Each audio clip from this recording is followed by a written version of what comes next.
coming to the continuation of the 2018 Wilderness Issues Lecture Series. Our theme this year is the 50th anniversary of the Wild and Scenic Rivers Act, and so each of our speakers that we're presenting for the next several weeks, in some way, shape, or form, focuses on the past, present, future of the 50th of the Wild and Scenic Rivers Act. And so we're going to be looking at this from multiple perspectives, from agency perspectives to river conservationist perspectives, from writers and photographers. And tonight we actually have a person who has fulfilled multiple hats. He's a conservationist, he's an author, he's a photographer, and he's going to share a bit of his story. So to introduce tonight's speaker, we have Tim Palmer with us. He's visiting from Oregon. He's an award-winning author and photographer of 26 books about rivers, conservation, and the environment. He has been involved in river conservation since 1970, and he has received the Lifetime Achievement Award from American Rivers, the River Conservationist of the Year Award, and other honors. Paddler magazine named him one of the 10 greatest river conservationists of our time, and one of the 100 great paddlers of this past century. He received the Distinguished Alumni Award from Pennsylvania State University and the Communicator of the Year Award from the National Wildlife Federation in 2011. As part of his visit with us, he also does have some books available. So if you are interested in coming up afterwards and purchasing one of the books, Tim can help you with that as well. So with that, let's welcome Tim to our lecture series.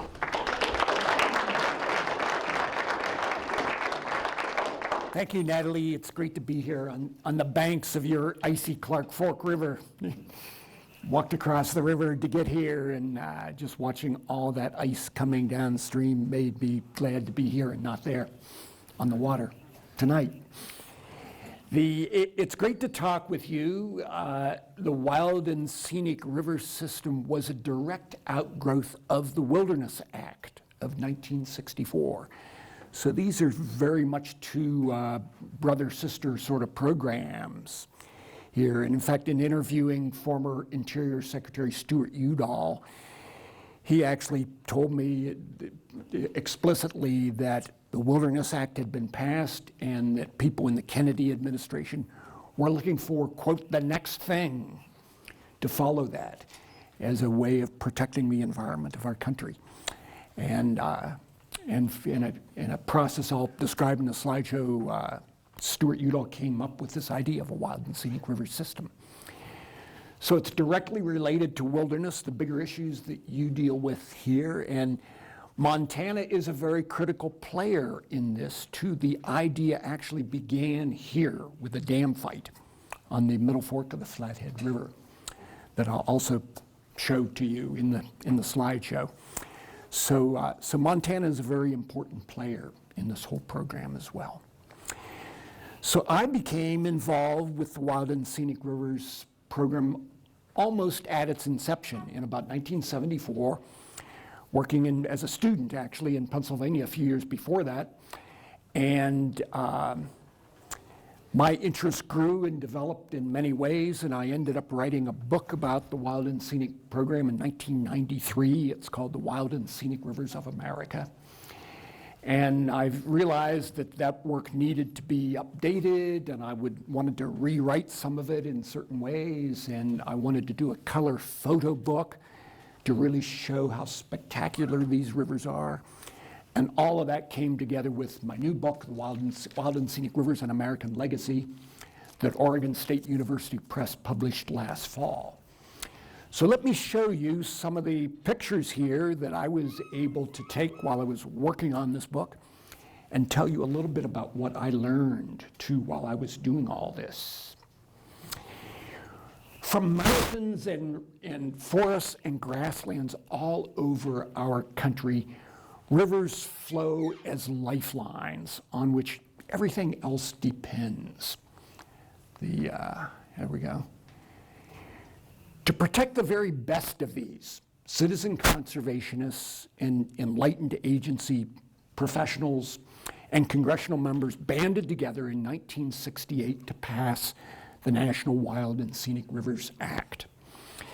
It started with 8 major rivers, 12 counting rivers and tributaries. It's grown to over 300 in the last 50 years. So I thought this would be a good time to just kind of celebrate what's been accomplished here and to consider what the future might hold for these finest rivers in America. This is the 50th anniversary, so that's another excuse in a way to seize the teachable moment here and consider what this program really means to us. The idea began from two threads of knowledge. One, that natural rivers were incredibly valuable to us for many reasons. And secondly, that they were being lost and destroyed at an alarming rate back in the 50s and 60s when this program was conceived. Back then, the main cause of loss was big dam construction. The big dam building era in America was still in full swing. And it went way back. Here, even at the Concord River in Massachusetts, Henry David Thoreau lamented the loss of the Atlantic salmon when Billerica Dam was built right there. It still stands today. Some of our finest rivers were destroyed by big dams, from Hetch Hetchy on the Tuolumne River in California, where John Muir fought his last battle trying to protect the only valley that was similar to Yosemite, to the Allegheny River in Pennsylvania, where a treaty that the Seneca Indians signed with George Washington was broken to build this dam. 70,000 large dams had been built across the country, and another 10,000 were planned or proposed or under construction, even though virtually all the feasible and practical sites and economic sites had already been built on. The dam building continued simply because of the momentum of the dam building industry at the time. This is Elk Creek Dam on a tributary to the Rogue River, which is 1/3 completed before it was stopped in the 1980s. Here at the North Fork of the Flathead in Montana, a dam was proposed at Glacier View. It was fought because it would flood into Glacier National Park, and that site was defeated. It was very rare back then for a dam to be stopped anywhere, and the conflict with the national park was really the reason for that. The Army Corps of Engineers simply switched the site over to the Middle Fork of the Flathead at a place called Spruce Park. Anyone been there?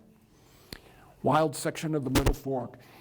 It ended up being a very fortuitous decision of the Corps, because John and Frank Craighead, two pioneering wildlife biologists, many of you know of them, I'm sure, knew the Middle Fork of the Flathead. They regarded it as the wildest river in Montana. And so they fought that dam, and they prevailed. Here's Frank Craighead later, when I knew him, when we were both living in Jackson Hole, Wyoming, and became good friends. They fought that dam, they defeated it, but they realized that there would be an endless battle of confronting big water projects and these rearguard battles trying to catch up and keep them from being built, unless there was some positive alternative, a way of proactively protecting rivers. So in the late 50s, they bounced that idea up to some really enlightened bureaucrats in the federal government, including John Kaufman, a planner for the Park Service, who was a backpacker and a river runner, Stan Young, a steelhead angler, Ted Swem, their boss in charge of planning for the Park Service. And these people did nothing less than reconfigure a way for the federal government to regard its rivers, moving from an attitude of building any dam at any cost to protecting the very best of what was left. Another really fortuitous moment was when John F. Kennedy appointed Stuart Udall as Secretary of the Interior. Udall was a congressman from Arizona. He supported dams and water projects all over the place, including Glen Canyon Dam of the Colorado. But when he became Secretary of the Interior, as he explained it to me in my interview with him in 1983, he realized that there was a bigger responsibility on his shoulders as a statesman for the whole country now, not just for Arizona, where you had to be for water development if you were going to go to Congress. So he became receptive to this idea. Citizen conservationists went to him. They took him out on the Allagash River in Maine, on the Current River in Missouri, on the North Fork of the Clearwater in Idaho, to look at these sites that were threatened. And Udall became convinced that we had done a very poor job of balancing the way we regarded our rivers. Here he is with Lady Bird Johnson on the Snake River at the Grand Teton National Park. Frank Church, the senator from Idaho, took the very courageous stand in an extremely conservative state of authoring the first legislation to create a Wild and Scenic Rivers Act.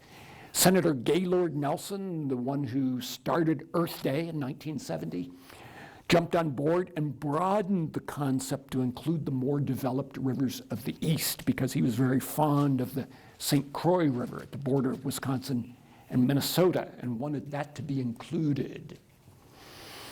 In 1964, President Johnson included a statement about river protection in his State of the Union address, the first time that a president gave that importance to river conservation.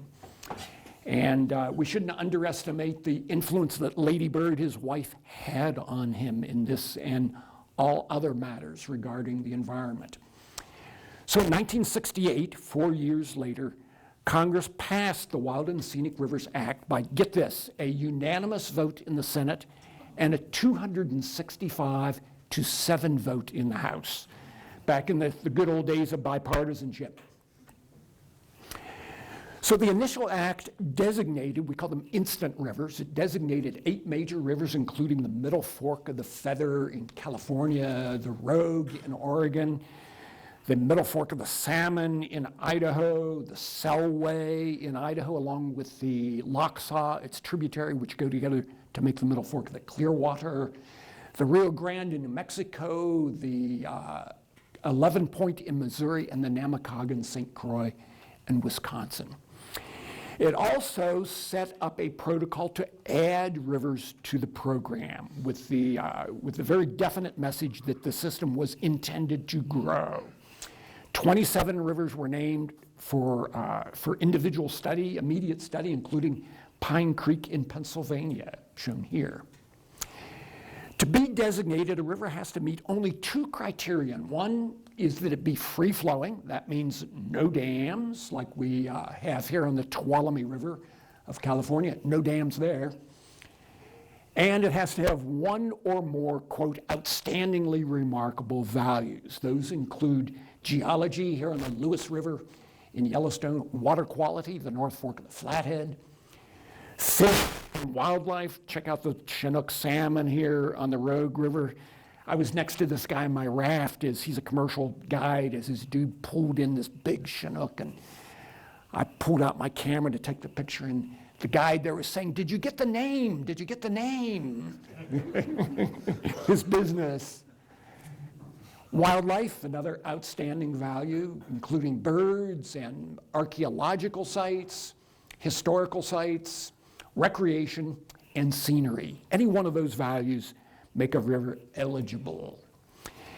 The main thing that designation means here is a ban on new dams. And here on the White Salmon River of Washington, there were 7 dams proposed, which were halted when it was designated wild and scenic. There are 3 classifications under the act: a wild river, which is pristine, like the Clark Fork of the Yellowstone; scenic, which can have a little bit of development and road access, like the Snake River here in Wyoming; and recreational, which can have more development and more activity along it. The act also requires that the administering agency, one of 4 federal agencies, or states when that's agreed upon, is to do a management plan for the river. And the plan is to identify ways to protect those values that are identified as outstandingly remarkable. The plan includes consideration of things like land use regulation and land acquisition. The federal government cannot regulate land use. That can only be done by local governments. But in the management plans, They intend to work out agreements of that kind to persuade local governments to do the kind of land use management needed to avoid, for example, the floodplain development that you see here along the Allegheny River before it was designated. Here's the Rogue River of Oregon, one of those first rivers designated. So the system got started. It was a carefully compromised, nuanced public policy for rivers intended to grow, but that didn't really mean that it would. And in fact, it really didn't. After the initial act was passed, there were not rivers being added to the program until this guy, Jerry Merrill, who was a whitewater boater and a biologist. At that time, he worked for the Environmental Defense Fund. He later became Deputy Director of Water Resources in California. Jerry realized that the system was not growing as intended. He wrote a letter to the American Whitewater Affiliation, now called American Whitewater, calling for the formation of a new organization whose mission it would be to see that this system grew. A discussion ensued, and 33 conservationists met in Denver and formed the American Rivers Conservation Council in 1973. The guy in the middle here, Brent Blackwater, was everybody's choice as chairman of the new group. Brent was this very curious blend of a kind of a easygoing, soft-spoken college professor and a cold-blooded political operative. And he was the nation's leading proponent of river protection and dam fighting at the time. He testified to Congress 100 times. Here he's ceremoniously slicing a slab of pork, designating pork barrel politics, which was the term given for the dam builders' method of authorizing lots of dam projects all at once. The group hired Bill Painter as its first director for $400 a month. He went to work in a one-room office in Washington, D.C. as a staff of one, and right out of the starting blocks decided that his first issue would be the New River of North Carolina. The New River was a hopeless case by any definition. Beautiful Appalachian stream, but if permits for hydropower development had already been granted by the Federal Power Commission, the private hydroelectric developer had bought all of the land, they kicked their people out, they tore the buildings down, Appalachian culture was in ruins. But against all these odds, this new little ragtag organization of a couple hundred souls at most prevailed, and they got support from the governor of North Carolina and designation as a wild and scenic river so that the South Fork of the New still flows free today. Hell's Canyon of the Snake was another one of the early landmark battles in this program. The 700-foot dam was proposed at a place called Wild Sheep. It had been moving on the fast track of permitting until an Idaho boater, a rafter, went to Seattle, knocked on the door of the Sierra Club. A young first-year lawyer named Brock Evans opened the door, and this rafter proceeded to convince Brock that this dam should not be built. Brock Evans filed the paperwork to appeal the Federal Power Commission permit and sent it in the mail minutes before midnight of the due date. That stopped the approval process and delayed it for 2 years, in which time conservationists in Idaho and Oregon were able to mobilize. They went from flat zero in political momentum to Governor Cecil Andrews of Idaho saying that Hell's Canyon Dam will be built only, quote, over my dead body. And so it was designated also in the Wild and Scenic System in 1975. So we still have Hell's Canyon today, just the way it always was. Well, not just, but almost. Here's the Flathead River, 1976. It was designated along with its Middle Fork and its South Fork, kind of turning the complete cycle there from the Craighead's initial realization that we needed to protect this place. Here's the Middle Fork of the Flathead and the South Fork above Hungry Horse Reservoir, that amazing canyon just upstream from the flat water of the reservoir. From there on up to the headwaters, it is protected. And a long section, 149 miles of the Missouri, was also designated in 1976. So these are great Montana additions to the Wild and Scenic program. Unfortunately, they are the last Montana additions to the program. There hasn't been a single river designated in the program in Montana since then. American Rivers and other groups in Montana now have a really happening campaign to change that and to designate 600 miles of new river in this program. They're working on that really hard. We can talk about that more maybe after the program here. Here's another one of the early rivers designated, the Chattooga of Georgia. This is actually where the very dark movie Deliverance was filmed, if any of you have seen that. I didn't see it, I didn't want to see it. But the stuntmen for the canoe scenes in the movie are actually old buddies of mine. And here's the major rapids of the Chattooga. And conservationists there realized they were being overused in the wake of the movie, which drew people there, and it's a kind of a lurid sense of appeal for the whitewater. And this gnarly boater, Claude Terry, was known for his boating there. And so Governor Jimmy Carter was asked to support the designation. He said, I'm all for river conservation, but I got to see the place first. Can you show me the river? So we got Claude to take him down the Chattooga in a canoe, and there we are.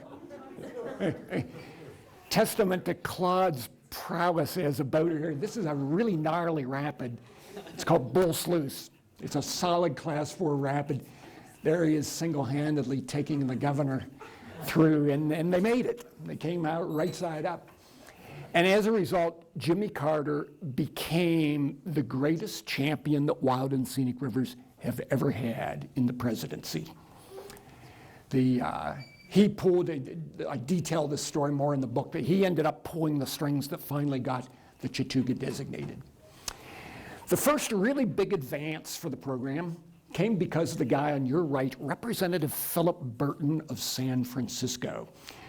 Burton was another old-style politician who coerced who he could not convince. He twisted arms, he crunched knuckles, he slapped backs. He got you to vote with him. And as a result, passed the biggest package of land protection measures in American history, 144 conservation projects approved at once. They dubbed this Parks Barrel because it was so much like the pork barrel politics of the dam builders, packaging lots of protection measures together. It included 8 new wild and scenic rivers, the Skagit in Washington, the Sauk and Cascade and Seattle tributaries to the Skagit, the St. Joe in Idaho, the Pere Marquette in Michigan, the Rio Grande in in Texas this time, the North Fork of the American in California, and the Delaware in Pennsylvania, which, much like the new, had been planned for a dam. Nobody really believed that that dam could be stopped, but it was with this designation.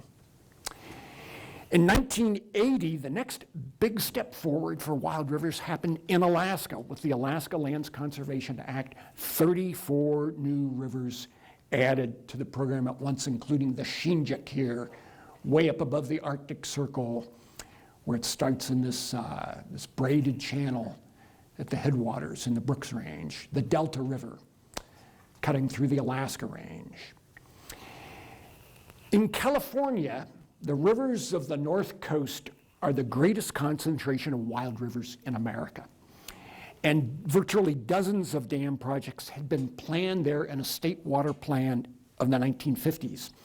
One of those dam sites was moving toward construction on the Middle Fork of the Eel River.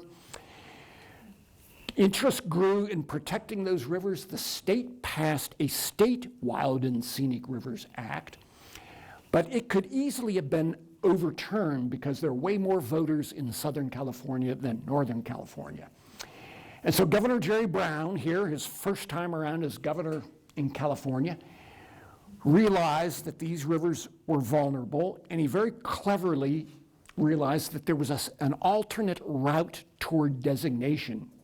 Congress designates most of the rivers, but where a river is in a state scenic system, a governor can request federal designation of the Interior Secretary, and they can simply sign the papers making that happen.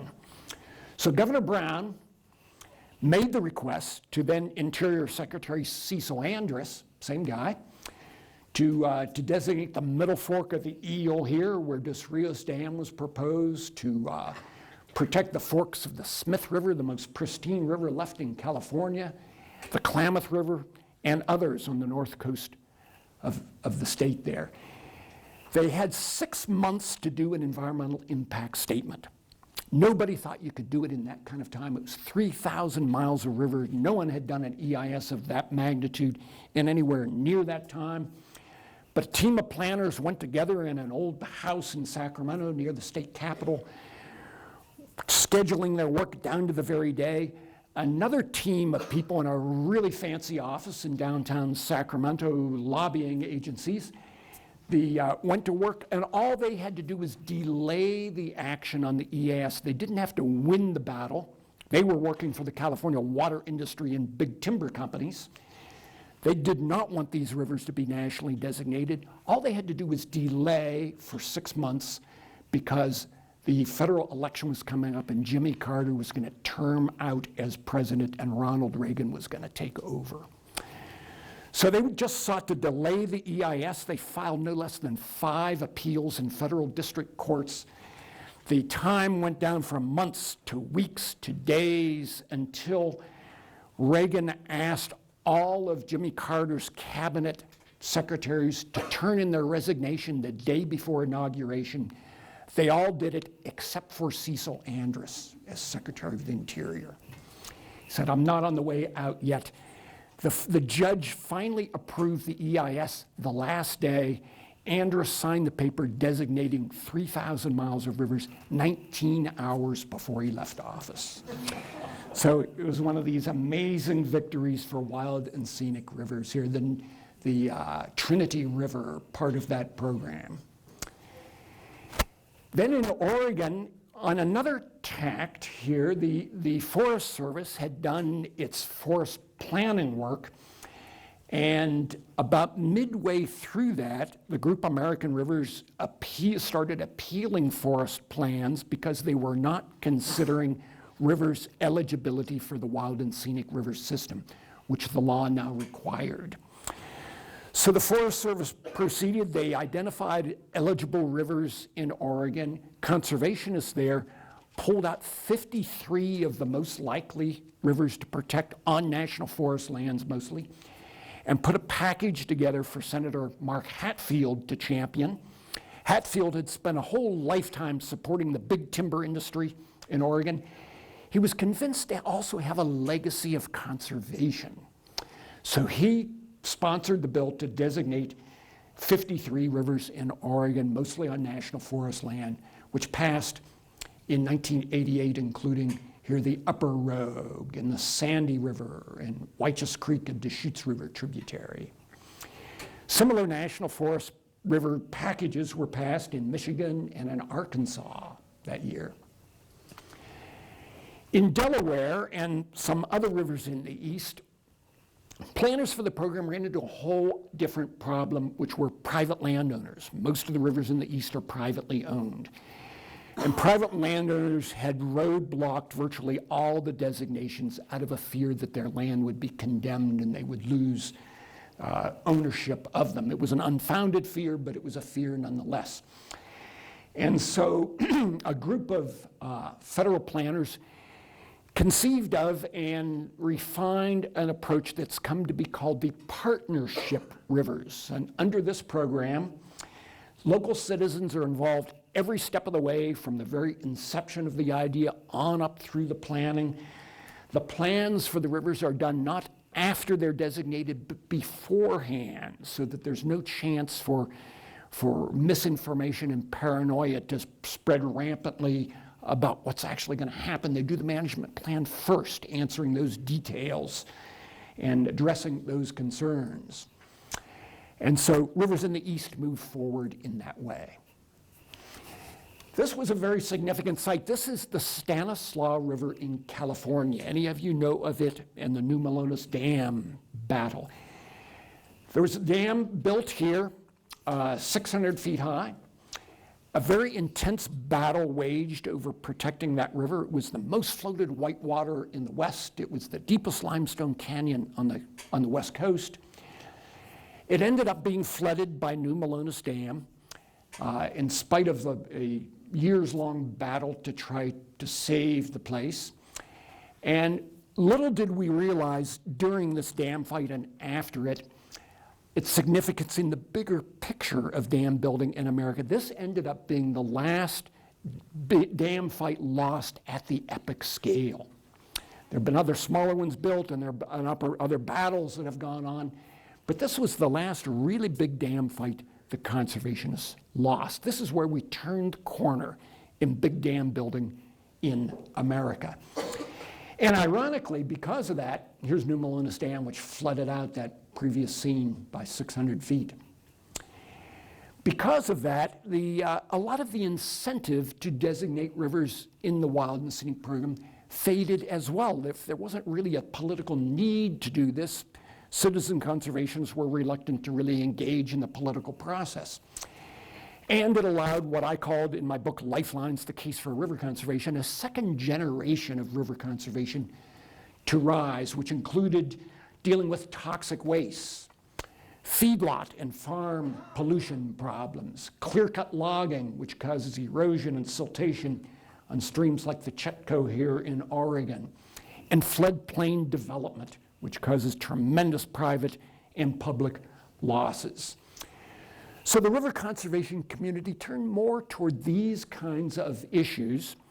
Wild and scenic rivers were kind of backburnered, never really forgotten though, until this guy, Andrew Folland, who was the conservation director for that group, American Rivers, was sitting around with his whole group of other staff members in a planning retreat one year, actually 2007. And he got this brainstorm that for the 40th anniversary of the Wild and Scenic Rivers Act, why don't we designate 40 new national wild and scenic rivers? And half the people in the room thought he was absolutely out of his mind, and the other half thought this was the greatest idea they ever heard. Andrew knew that there were state partners engaged in rivers all over the country, and he really thought they could do it, and in fact, they did. We ended up actually getting more than 40 designated by President Obama as soon as he came in to office, including the Bruneau here in southwestern Idaho, where the big guy on your left here, Bill Sedevy, did what no one thought was possible. He got buy-in by the entire ranching community of the desert lands there in these canyons of southwestern Idaho for 16 new protected rivers. The Snake River, in this iconic river and mountain site in front of the Grand Teton, had failed to be designated because of opposition by ranchers through the 70s and the 80s. But then Scott Bossy, some of you may know Scott, working at that time for the Greater Yellowstone Coalition, now for American Rivers in Bozeman, thought we ought to be able to do this. He realized that, quote, wild and scenic rivers had a Republican lock on them. So he said, what we need is a Republican key. And he met Senator Craig Thomas, who just happened to have grown up on a dude ranch at the edge of Yellowstone National Park, and realized the values of natural rivers and their economic importance to the communities around them. So Scott and others went to work on a 3-year campaign and ended up with another 16 rivers in Wyoming being designated. Here, the Lewis River, as it comes crashing out of Yellowstone, the Gros Ventre River, one of the headwater tributaries. And so there's been good and bad news, but when you go back to a site like here on the Middle Fork of the Flathead and think about the Craighead's original idea, you can see that we've come a long way from just the inception of this concept to what we actually have today. Consider some of the rivers that would have been explicitly been lost, destroyed totally by the flooding of reservoirs if it weren't for this program. The Tuolumne in California, the Niobrara in Nebraska, the Red River in Kentucky, the Rio Chama in New Mexico. All of these would have been dammed. The Kings River in California, the Delaware in Pennsylvania. You can see here a map of the designated rivers. Most of them are on the West Coast. 70% actually are in our 4 West Coast states for political reasons. And you can also see that many of the rivers are short. We don't have a whole lot of really long segments. In fact, there are 27 rivers of 100 miles or longer in the program. All of them were designated before 1989 in the first half of the program's history. Some regions of the country are really missing. The Deep South has very few, even though they're incredibly rich rivers biologically. The Great Plains have very few protected rivers. Here, another telling statistic. If you look back to those original Park Service planners that I was talking about, they did the first study of wild and scenic rivers in 1964. They identified 74 major rivers in the country that they considered the cream of the crop for designation. Only 24 of those have been designated. Others, including rivers as significant as the Green here through the canyonlands of Utah, remain unprotected. And in Montana, I mentioned the last rivers to be designated in 1976. We have really real river gems here, like the Smith River. Here, the Lake Fork of Rock Creek, the Stillwater River. Here, the Rock Creek, south of Missoula. The Blackfoot River, upstream of us. The Kootenai River. Have you all seen Kootenai Falls? This, I've been looking at rivers forever, and this is the most amazing hydrologic phenomenon I have never seen. Kootenai Falls, right here, phenomenal place. The Gallatin River, upstream of Bozeman, and the Yellowstone. I just did this last fall 530-mile canoe trip on the Yellowstone. It's the only river in America where you can still do that. Fabulous river here for hundreds of miles coming out of the mountains and across the Great Plains. Still, none of it protected in the Wild and Scenic program. Here we are in the Yellowstone as it's getting close to the Missouri and crossing the Great Plains. Now we also have this other issue called global warming, climate change. And it points out the importance of protecting a suite of rivers that are really critical to the survival of fish and other life that depend on cold water.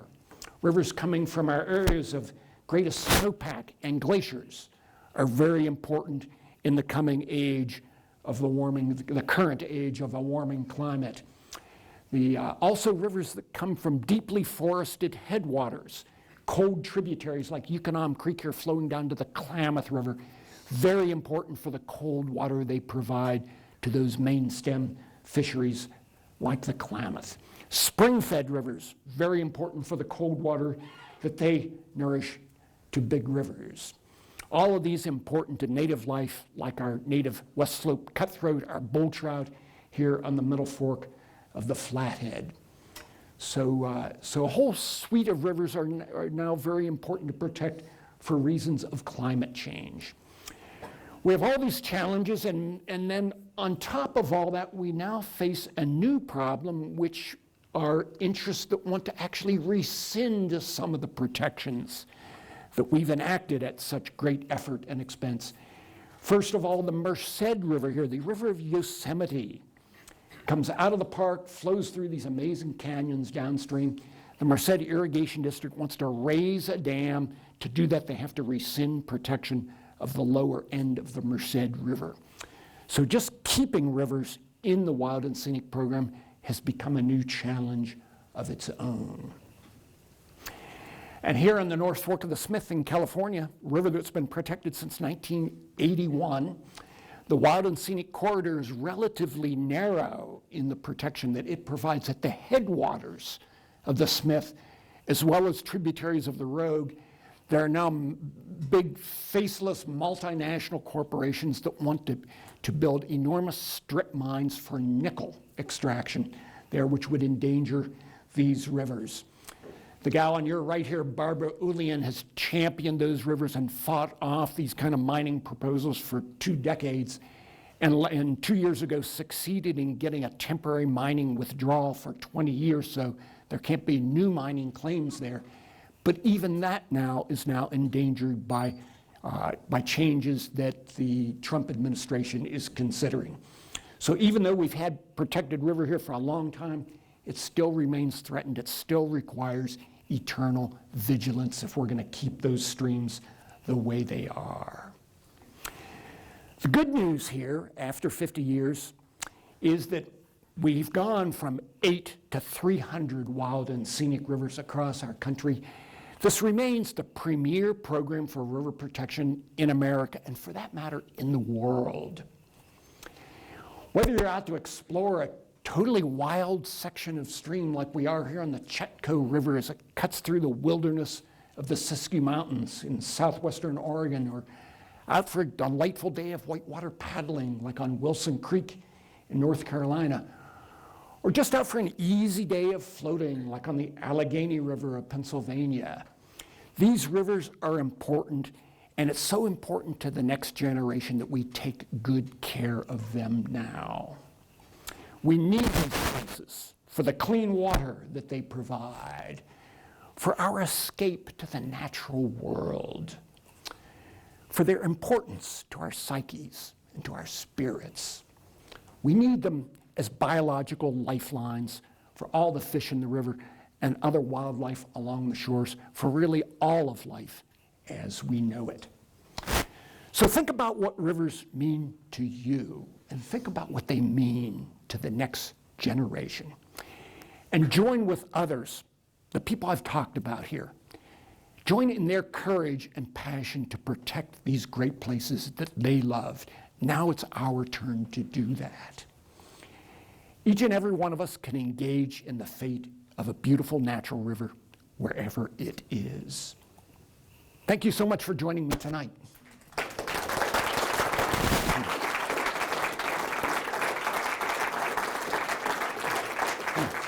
Thank you. Want to turn the lights on, Natalie? So I'd love to hear what any of you have to say or questions that you might have. Anyone want to jump in? Yes?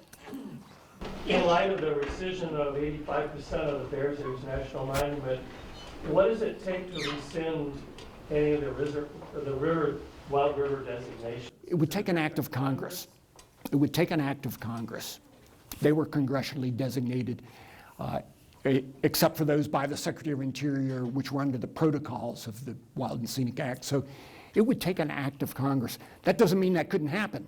You know, and the Merced is the critical flashpoint of conflict right now as well. And on the Merced, it's not a whole lot of mileage that's at risk, but we regard it as a very dangerous precedent. You know, if they're able to take a river, it'd be like if you took a national park out of the national park system. It'd be a really bad precedent. Well, what about those that were created by the signature of the secretary? Are they endangered by another secretary? We don't think so.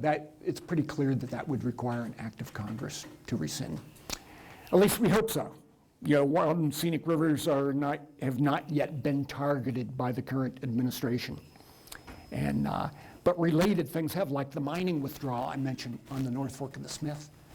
You know, we got that the last year of the Obama administration, and that's now threatened by Interior Secretary Zinke, who's been asked by Representative Bishop of Utah to consider undoing the mining withdrawals that the Obama administration did.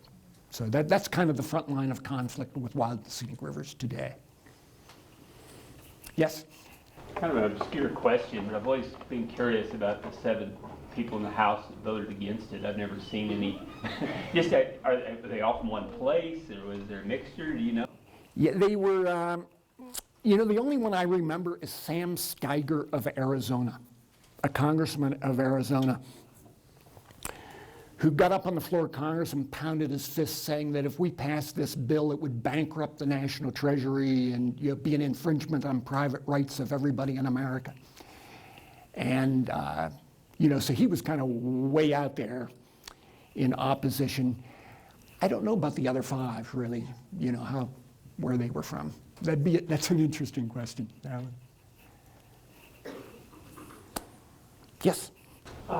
What is your thoughts on why our state of Montana has been sort of not been able to include more rivers into the system since Yeah. for a very long time. Yeah, why haven't we added more Montana rivers? Well, politics, of course, is the reason. You know, we just haven't had the delegation that we need to move that kind of thing forward. And they did back then. You know, there were Democrats from Montana in, and everybody seemed to be more receptive to conservation measures back in the 60s and 70s here. And there was also never a really happening campaign to designate rivers in Montana the way we have today. Today, the campaign that American Rivers and others are engaging here to designate those 600 miles is unprecedented. You know, we've never had a really focused campaign to do that. And we do today. And I think that will pay off once the politics changes. You know, once we tip the balance back toward political representation that wants to do the right thing here for rivers. So, you know, real tough political scene and not a really sophisticated or persistent organized campaign to do the job would be my answer. It's certainly not for lack of good rivers. Yeah, Montana has great rivers. And you have a great history. I mean, even like the state fisheries agencies closing down the hatcheries in, what was it, 1972 or something? Yeah, they closed down basically the trout hatcheries because they realized that the hatchery trout were impacting wild trout. And in Oregon, we're still trying to get even a couple of hatcheries closed. Montana took that step long ago. The Yellowstone River, you know, the in-stream reservations of the Yellowstone were path-breaking measure of the 1970s that stopped big coal development and big power plant development in the Allen Spur Dam, which would have been in Paradise Valley. Stopped because Montana took path-breaking action to set aside, for the first time ever, significant flows in a big river in the West, actually the only one that still happened. So you have this very rich history of conservation here that just kind of fell by the wayside for several decades, and it's time to bring it back, don't you think? Absolutely. Yes. I remember there's been talk over the years of other rivers in Montana, including Rock Creek, as a recreational river because the locals realized they couldn't get the two more stringent designations. Then recently there was some talk about some small tributaries of the Flathead. Have you heard about any of those? I lost track of them. I thought they were going to pass. Protection for these rivers you're talking about. It's a Yeah. recreation, not a wild river. Yeah. Well, the three classification, wild, scenic, or recreational, you know, any one of them makes it a wild and scenic river. So, yeah, I'm not sure if any of the Flathead tributaries are in the current proposal they are. Great, okay. I thought they still were. So yes, they are in this package that people are working to pass today. Yeah. Thank you.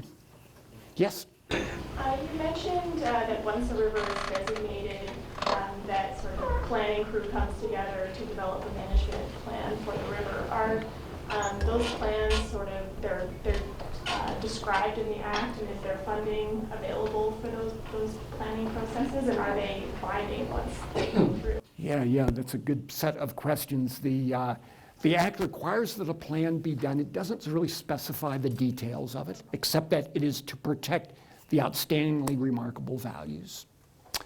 So that has evolved to include recreation management, you know, what the agencies in charge do to deal with recreation activity there. Sometimes there are limits on the numbers of people that can be on the river. You know, it involves access facilities, conflicts between user groups like jet boaters and non-motorized boaters on Hells Canyon's been a very big hot issue. So it requires that they look at that stuff, but it doesn't really specify. Each plan is different then. There's a lot of latitude for the agencies to use there. The money is not, there's no money guaranteed. The money to do those plans just comes out of the agency's budgets. And so it's whatever they can work out in their ongoing program, typically.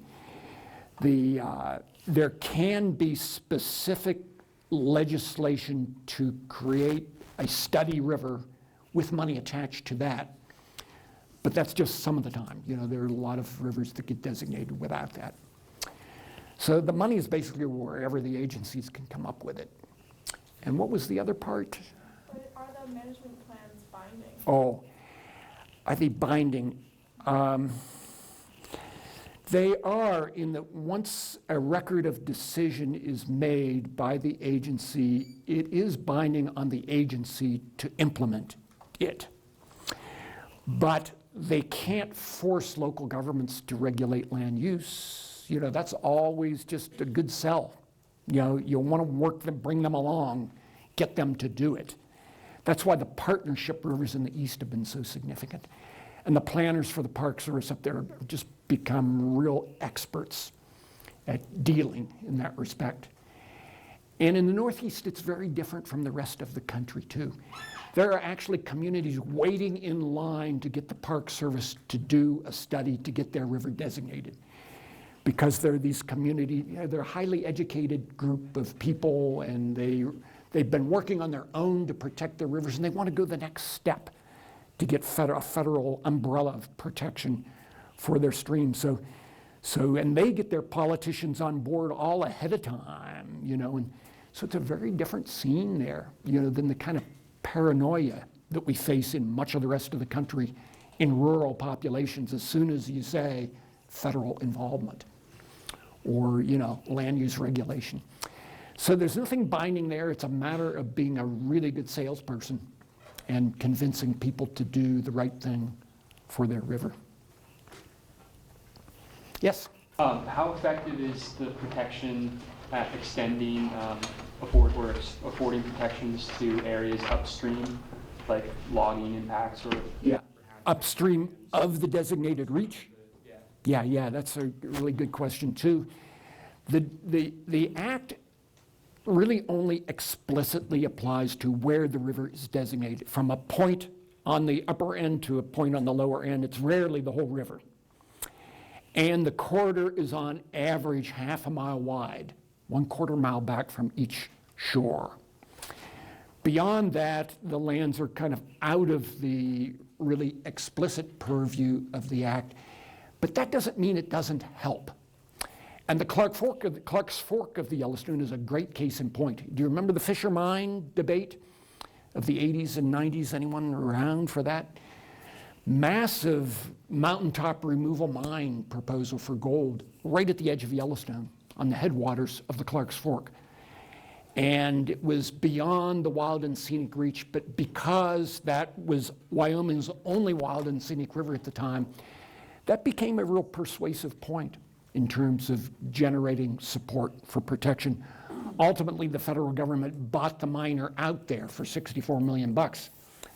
And we had to pay, even though we shouldn't have, because it was all federal land. But that's the mining law of 1872. We could talk about that later. But because it was a wild and scenic river, it gave a lot more leverage. And I mentioned the rivers in Northern California with the nickel mines proposed at the headwaters. You're there too. Those mines are beyond the actual regulatory reach of the river corridor, but still the fact that those are premier rivers in this national program gives a lot of gravitas to the proposal. You know, it makes it stronger. Yes. I think one tool that is available through the Wild and Scenic Rivers Act, you mentioned that the big prohibition against new dams on the river, but it also directs the agencies to maintain or improve water quality. Yes. Anything happening upstream that degrades the water quality of the designated reach gives you a potential legal tool to influence that upstream activity. Exactly, yes. Yeah, the agency's obligated to protect the designated reach. If that is threatened by something upstream, that certainly can be an argument. It's a little bit of a netherland in terms of how much they can do there.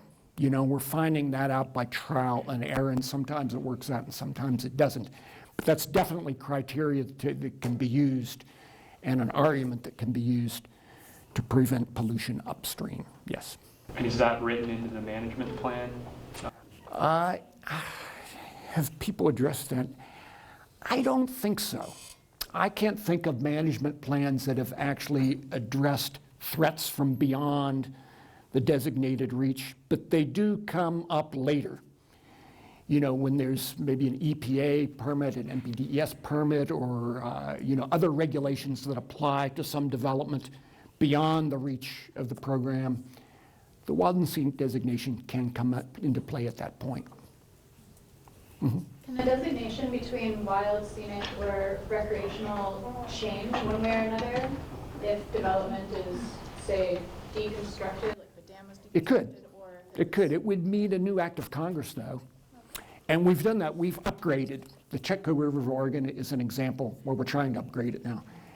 It's designated scenic in one section, and if it were wild, then there could be no new mining claims, even under the mining law of 1872. No clear cutting within the corridor and no new mining claims if it's wild, not if it's scenic or recreational. So my congressman has a bill to upgrade that section of the Chetco from scenic to wild. So yes, it can be changed. I'm trying to think if any have happened. If anybody can help me here on this one. I can't think of where that's actually happened so far, but I think it has somewhere or other. Could be down designated too, but I'm not aware of that happening. The original designations tend to be very conservative, meaning that if there's any question that there's too much development to have it be scenic and should be, they always go recreational. The agencies pretty much always make a very conservative ruling on that. So as a result, we have a lot of streams that are named recreational that could have been scenic, so which is not so good. Yes? I have that question. So do you see that most of the push for designating rivers is because of recreation? And then if so, what are the long-term impacts of that for protecting rivers? Yeah. I didn't quite get the question. Is recreation the reason why people seek designation? Yeah, it's certainly often a core reason. And early in the program's history, that was the big reason. Like if you go back and look at the original act, you know, and even the congressmen, senators who were supporting it, a lot of it had to do with recreation. But then the rationale for protection has grown with the ages, you know, with the age of ecosystem management. You know, aquatic ecosystems and riparian corridors and all that became much more important. And the act is certainly broad enough to accommodate that. So I would say that originally recreation was the big motivation to do this, but now it has more to do with biology and ecosystems and protection of fish and wildlife than it does recreation. Yes? I was looking at the maps of the wild and scenic rivers. I found myself wondering about Alaska, because there are so many wild and scenic rivers, but I can also picture an even stronger sort of anti-federal opinion. Right. Can you talk about Yeah. what's going on in Alaska? Yeah, virtually everything in Alaska would qualify. And you know, rivers of, you know, 1,000 miles almost in Alaska could be designated. And the planners that did that initial work, it was an amazing effort. I mean, they systematically looked at the rivers of Alaska, said, okay, you know, what's the very cream of the crop that we should designate here? And they came up with a list. And unfortunately, about 75% of what they came up with was already being protected as national park or wilderness. So a lot of those designations really didn't give us much more. And we've never had the political juice to go back and add anything, I mean, not even close. So, you know, Alaska's been a hopeless cause politically ever since then. It would have been then, too, had it not been nationalized in a big way. If the oil companies hadn't needed the Alaska pipeline, we never would have had the Alaska Lands Conservation Act. But they did, and that bumped it up into this national campaign, you know, where just what Alaskans thought didn't really matter that much. That's the only way we got any of those rivers designated up there. And since then, I mean, you could still launch another national campaign for Alaska rivers, but it takes a lot to do that, and we've never even come close. Yes? Do the tribes have a role in this? The tribes, yes, big time. Yeah, the tribes are extremely important in wild and scenic designations. And they can typically stop a designation from happening. And one of the original wild and scenic rivers, the Wolf in Wisconsin, is mostly through tribal land, the Menominee Nation. And the Indians reluctantly agreed to that, but the agreement included that they would be the managing agency.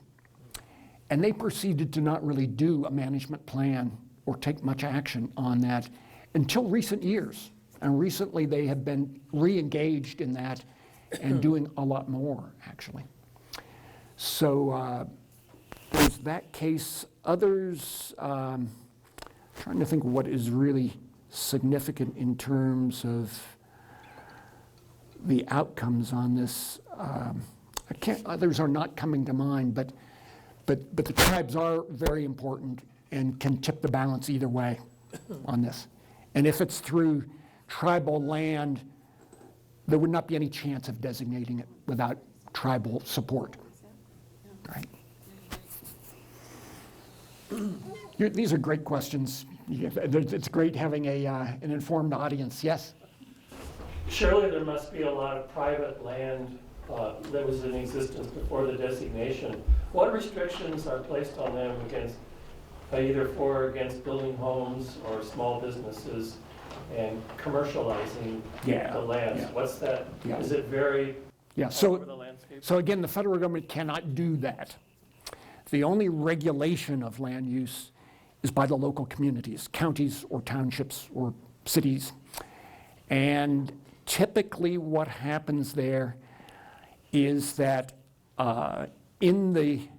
before the designation, now particularly in the partnership rivers, the federal agency has to be convinced that the local government will take the steps to protect the outstanding values of the river, or they don't get designated. The Lumber River in North Carolina is a great example. The state wanted to designate like 150 miles of this amazing Blackwater Swamp River, which would have been great. But local governments would only agree to zone a little bit of it. And a big section of it was state park, which was cool. But then the private land piece, most of that, the Park Service as the official administering agency just couldn't come up with the evidence that the local government was going to do. So they didn't designate it, even though the governor was asking for it. So I think what your question really was, though, was what do they actually do? You know, what would be considered adequate protection? And that would be things like good floodplain zoning, like no development in the 100-year floodplain or more. Minimum setbacks from the stream, like 100 or 200 feet would be sensible, especially 100 feet.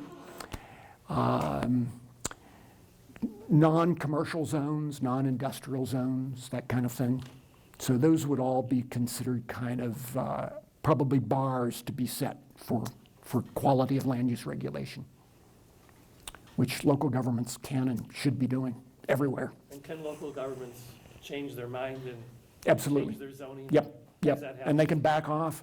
The New River, remember my little story about the New River? You know, that first case of American rivers was going to be dammed, they stopped it. The New River ended up being administered by the state because it was private land, so rather than one of the 4 federal agencies, the state of North Carolina was the administering agency. They failed to get the local governments to do the job. And so there was this epidemic of trophy home development along the river and on the ridge lines above it, to the point that have you ever heard of American Rivers, most endangered rivers list? Every year they name 10 rivers that are the most endangered rivers in the country. It's the biggest media event in river conservation for the year. The New was the first river to ever be named one of the most endangered rivers in the nation after it was designated. And it's because the management plan failed to protect the area from development like that. The Allegheny Main's another great example, one of the very first rivers to be designated state administered. Then the state failed to effectively regulate big logging companies from building new roads, new bridges, and fixing a dam that was there. And so groups actually appealed and sued, and they lost. And the court in Maine found that the state did not have to follow the federal management plan. It was a real blow. It was a real setback to the authority of the agencies in wild and scenic rivers. Nothing is forever. And we're still stuck with that for now. So a whole lot of it, gets down to depending on goodwill. It's back to the old thing, as a writer and as a local conservationist, I spend a lot of my time as a local advocate, my wife and I, working for the protection of our area. And there are two basic things we do. One is fight the battles, and one is fight the war. And the battles are all these things that come at us day after day, like the nickel strip mines, and a golf course and, timber sales. But the war is the cultural battle over what should happen to the American landscape. And until we win the cultural war, we're just going to have to keep fighting these battles on them. Much like the Craigheads realized, in the Middle Fork of the Flathead, we'll just keep fighting over and over again until the cultural paradigm shifts. And really until the other side comes to agree with us. And so, that's the case with these plans too. They're only really as good as the persuasion of the people who are working on them can make them be. Yes? Does Canada have a comparable program? Canada has a heritage rivers program, which is similar, but it lacks the teeth that ours does. It doesn't have a flat-out prohibition on dams. It's more like, they shouldn't be developed that way.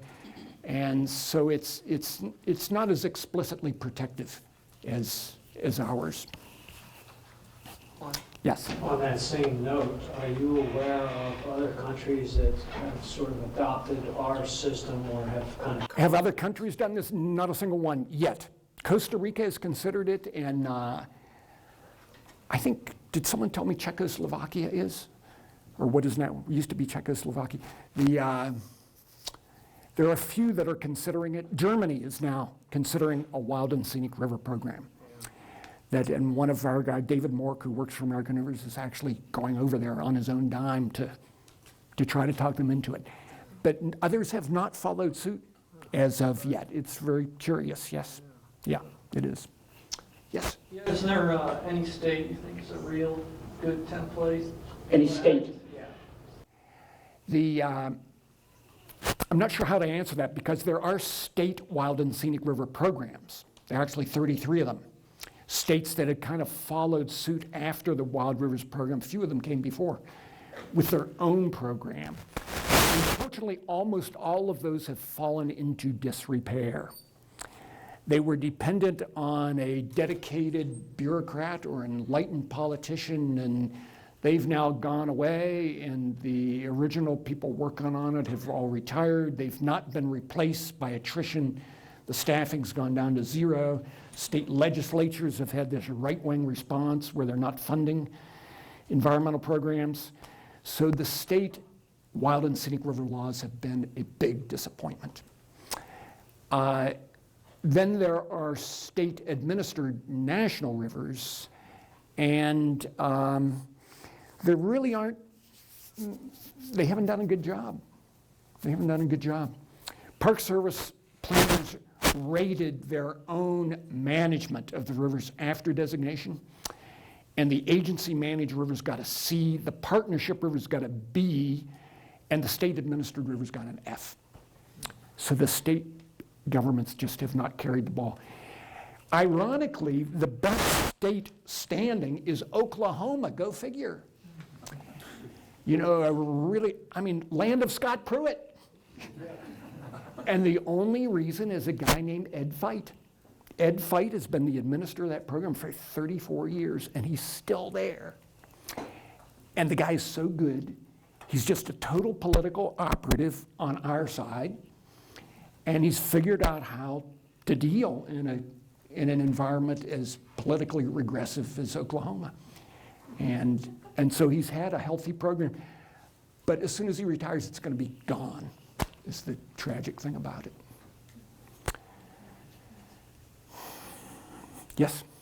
So in your long experience fighting this battle, what are your frequently answered questions when somebody says, I don't want the feds messing with my riverbank? How do you overcome that resistance? Right, yeah. Well, first you go for good information, not that information really counts to anybody, but that's your first line of defense. It's not true that the feds will control your land development and land use. That's a local government concern. It might be that the local government will do it after the designation, but it's not going to be the federal government. And what the locals will do will only be with the local consent and within the parameters of municipal planning law in every state. So you try to convince them of that, and that invariably fails. And a brilliant state planner from Minnesota actually realized that he had to, whenever a river's considered for his state system, he had to see every landowner personally. He went out knocking on doors up and down the river, saw every single one of them. That's the only way he could get through to them. Because in any public forum, they would come together and everyone there would have already made up their minds, and mob reaction ruled, and he couldn't get his points across and all that. But dealing personally with people were decent, I mean, we tend to be human beings when we respond one-to-one. And so that's the way he did it. So you go for good information, and hopefully hopefully somewhere there in the community or in his family or with his friends or somewhere, there's a connection that actually wants to do right by the river, and that will help to convince him or her that, that they should take this step. So peer pressure is very important. And if you can tip peer pressure from the mob rule mentality of, get the federal government out of here, to one of, hey, let's do the best thing for the river and the next generation who wants to live here, then you start to win. Wow. Yes? How do you think the drought problems out west are playing into designations? Yeah, how is drought affecting, and you could say floods too, or you could say global warming. The droughts in particular, I can't think of a case where we've actually confronted that as, as a conflict. I would make the case that the droughts mean river protection is all the more important. Because with drought, of course, the water supplies are stressed. The diversions that we have make a bigger difference. The future development would be more consequential. If we're going to have anything left of the life in the river or water for other people, it means better management, improved efficiency, all those kind of things. So, I would try to wage that argument in a way that helped people to realize that as the climate warms, as droughts are more intense, as floods become more intense, that we need to protect places even more, because all of the stressors are going up. And that's going to affect not only the rivers, but downstream users and communities at large. So, that's the way I would hope that the drought scenario will work out. In the short term, there's a whole lot, however, of just rabble-rousing to build new dams. Because there are a lot of people who still say, not enough water, build a dam. But then it's not too long until you realize that all of the feasible dam sites economically and hydrologically have been built on. And that would be enormous expense for a very small return of water. These are things we learn after we look into it further. But the knee-jerk response of uninformed people is, if you need water, build a dam. And, but in time, I think that changes, because ultimately you have to deal with the reality in building a dam and who's going to pay for it and all those kind of things. Yes? What's the river that you would say has had the biggest impact on your work? Oh, the river with the most impact on me and my work. Wow. Can I tell you about 3? So the first is Pine Creek. I showed a picture of it. It was one of the first wild and scenic rivers, study rivers. I had done a bicycle trail plan for the community of State College, Pennsylvania in my junior year in landscape architecture at Penn State. And I was presenting the plan to townspeople, and at the end, a forestry professor at Penn State walked out of the audience and said, "Tim, how would you like to work on an ecology-based watershed protection plan for Pine Creek, which is being considered for the National Wild and Scenic Rivers System?" I didn't know what any of that meant, but I said, "I'm in." It sounded great. It all sounded great. So that was really important to me personally. I moved up there. I spent a year working on that until I got hired by the local county government to do planning work. Pine Creek was really important. The Stanislaus was really important. The other picture that got dammed, the river, the last river that got dammed. You know, I worked on that campaign. I wrote a book about Friends of the River's effort to save that river. It was a heart-wrenching loss. And all of us who were involved in it had to deal with despair when that was over, because we had lost this magnificent place that would never be reproduced again in history of the earth. We had lost it, and we had to watch it go underwater, be gone forever. That had a tremendous effect on all of us who were engaged in that battle. But most of us resolved that never again would that happen, if we could have anything to do with it. And 2 years later, the dam builders came after the Kings River as it comes out of Kings Canyon National Park. And the people working on that, a bunch of fly fishermen, asked me if I'd work on the campaign for them. So I said yes, and we won. We got that river designated wild and scenic 1 year later, record time.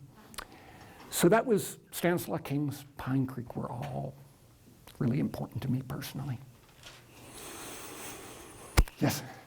We're about a month away from the 10th year anniversary of poking a hole in Milltown Dam here on Clark Fork. Yeah. Milltown and the Elwha are the 2 dams that I can think of off the top of my head that have come down. Are there any others that have? There have been 600. There have been dam removals happening all over the country. Pennsylvania alone had 60 in 1 year, mostly little ones. So dam removal has become a very big deal. This is now the poster child of river conservation. And those were 2 big ones, Elwha and Milltown, and the Kennebec River in Maine was a really big one. We brought Atlantic salmon back there. And there are hundreds more proposed across the country. American Rivers has a whole dam removal program. My brother is getting a 50-foot tall dam removed in Maryland next year. So it's a real success. These are now virtually all old bucket of bolts dams that no longer serve any real purpose. They're safety hazards. You know, they're just these white elephants of a bygone era is what we're still getting rid of. The cutting edge of dam removal is now the 4 lower Snake River dams before the Snake hits the Columbia. Those are what are driving what were once the greatest runs of Chinook salmon on Earth to extinction, those 4 dams. They're big, relatively new dams. They're 100 feet high. They were built in the 60s, 50s, and 60s. And so it's a whole different story. You know, it's not a rusty old safety hazard, but it's a real dam. They still serve no good purpose.